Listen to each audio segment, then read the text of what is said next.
and I wanted to talk about CGS. It stands for Catechesis of the Good Shepherd, and it is a Montessori-based learning experience for our faith that has been around for over 50 years, and the research shows how important and helpful Montessori-based learning is for people. Children at a young age respond very quickly to that hands-on learning environment that Montessori-based teaching provides. And this CGS is a way to do that with our faith. And very early on, I saw the difference from comparing the traditional learning environment of religious education, which never really worked for me and hasn't worked for a lot of people. But CGS is such a different experience, and it's tailored to the child at the child's pace in a very specially prepared environment with materials that the catechists make in total or in part by themselves. And it's that attention to detail and passion for preparing this environment that makes it so special. And then the training that goes along with it to be a facilitator, to teach the children, is the other part that we felt called to go through.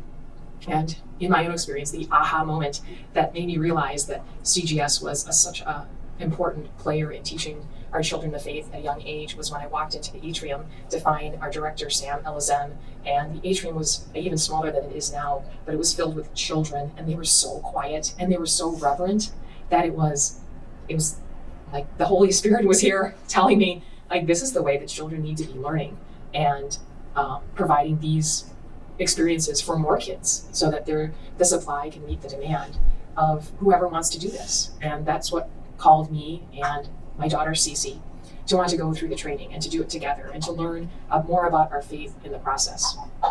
And that's made it not just an experience that we could help others, but we could also help ourselves and delve into our faith in more new, different, more complex ways, and being able to learn it in a way that we can explain it to little children.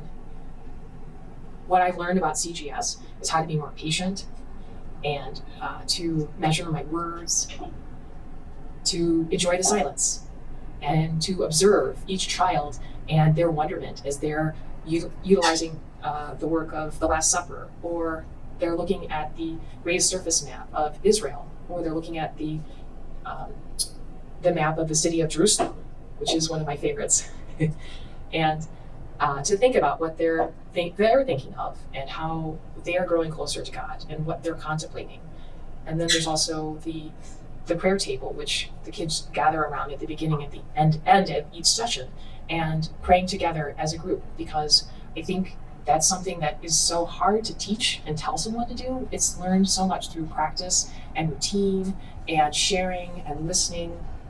So those are just some examples of CGS in practical experience that these children are having that the traditional religious education experience might not have been meeting in the past. And I know that it, coming from being a catechist in the traditional experience to being a catechist in CGS, I can see how much more of an enriching experience CGS is from every little detail, so that the total experience, I mean, it's like one of the parables that we teach the children, the planting of the mustard seed. It starts out really, really small, but you nurture it with light and with soil and with oxygen, and it grows, and it grows in ways that we can't even contemplate, from this little tiny seed and all that is within it that is not yet revealed until time reveals it for us.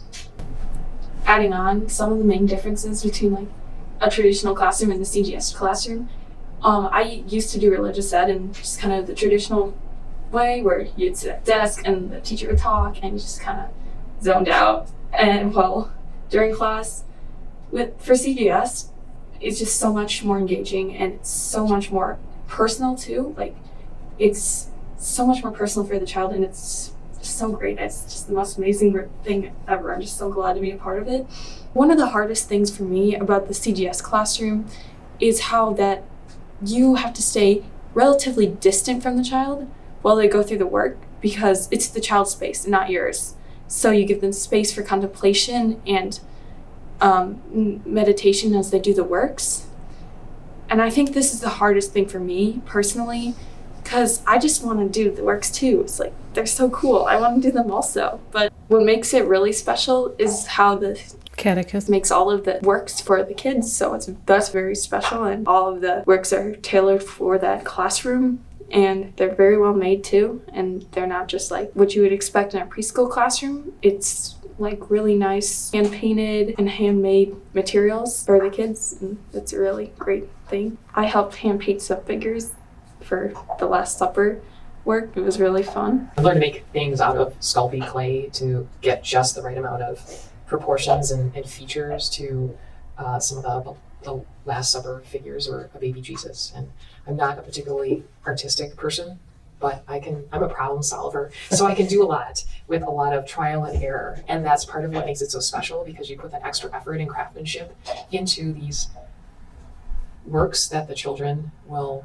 use in furthering their faith, and that awe and wonder and contemplation that's so essential to CGS, because it's tailored to each individual child and how they need to learn and the pace that they learn at, because we each have our own pace. So we don't want to involuntarily force our own pace on a child who needs a slower pace, much more repetition to truly get out of a work than what they need to, so they can get closer to God.